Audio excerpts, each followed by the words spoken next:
has volunteered. I will go first. And quite frankly, as I stated earlier, the issue of level of ambition was critical to AOSIS and the island states signing up to the Durban platform.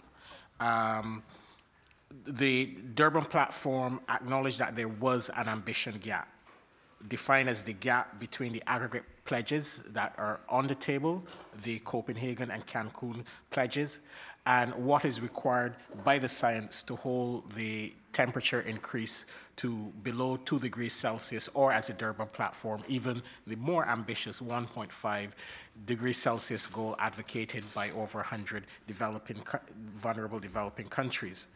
And the Durban platform launched a work plan to address this problem. And it also invited countries to make various submissions. Now, the United States believe that the work program or the work plan must be robust and aggressive with concrete deliverables.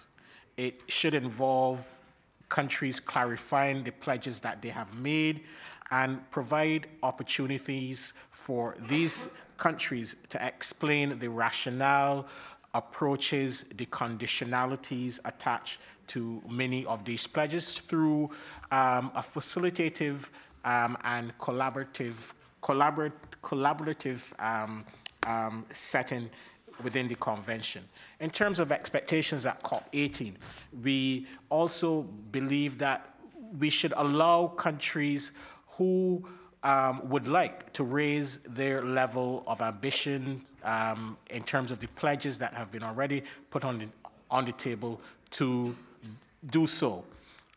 We think that the work program should continue. We are hoping that the level of ambition is bridged at COP18, but I'm not sure how realistic an expectation that would be. So the work program should continue until the ambition gap has been bridged.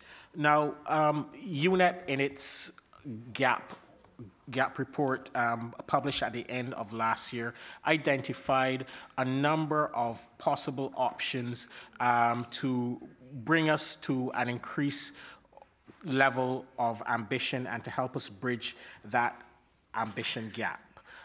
Many of the pledges, as I said earlier, were expressed in ranges, and they were conditioned on a number of factors. For example, the developed countries condition some of their pledges based on the outcome of the work under the AWG-LCA and movement towards a legally binding agreement. So we had that. So hopefully some of those developed countries will move to the upper end of the ranges that they place in the Copenhagen Accord, like the European Union, for example. It said it would unilaterally reduce by 20%, and we're prepared to move to 30% if there was a new legally binding agreement on within the convention. I think we need to ask the European Union if those conditions have been met with the adoption of the Durban platform. New Zealand, for example, had some conditions, as Joe stated, and they are considering what to do next. Secondly, we need to tighten the rules related to hot air, the hot air that is in the system, the rules pertaining to land use change and forestry. If those rules are tightened significantly, it could result in recovering a significant amount of gigatons. Thirdly, the provision of finance and technology to developing countries. That can significantly increase the level of ambition in developing countries. Many of the developing countries indicated as well in conveying their pledges that it was conditioned on the provision of finance and technology. So hopefully with the we're in the last year of the Fast Start Finance. We are about to launch the Green Climate Fund.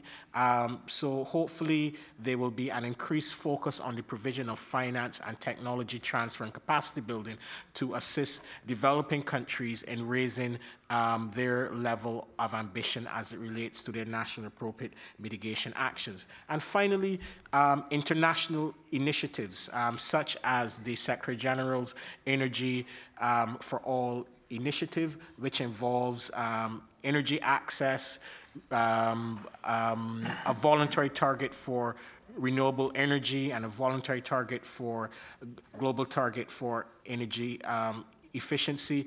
If those international initiatives are carried forward, this can also assist in raising the level of ambition and helping to bridge the ambition gap. So we see this work plan as an extremely important component of the Durban platform, and there are some practical and actionable elements that can be agreed on in Doha and carried forward into the future. Thank you.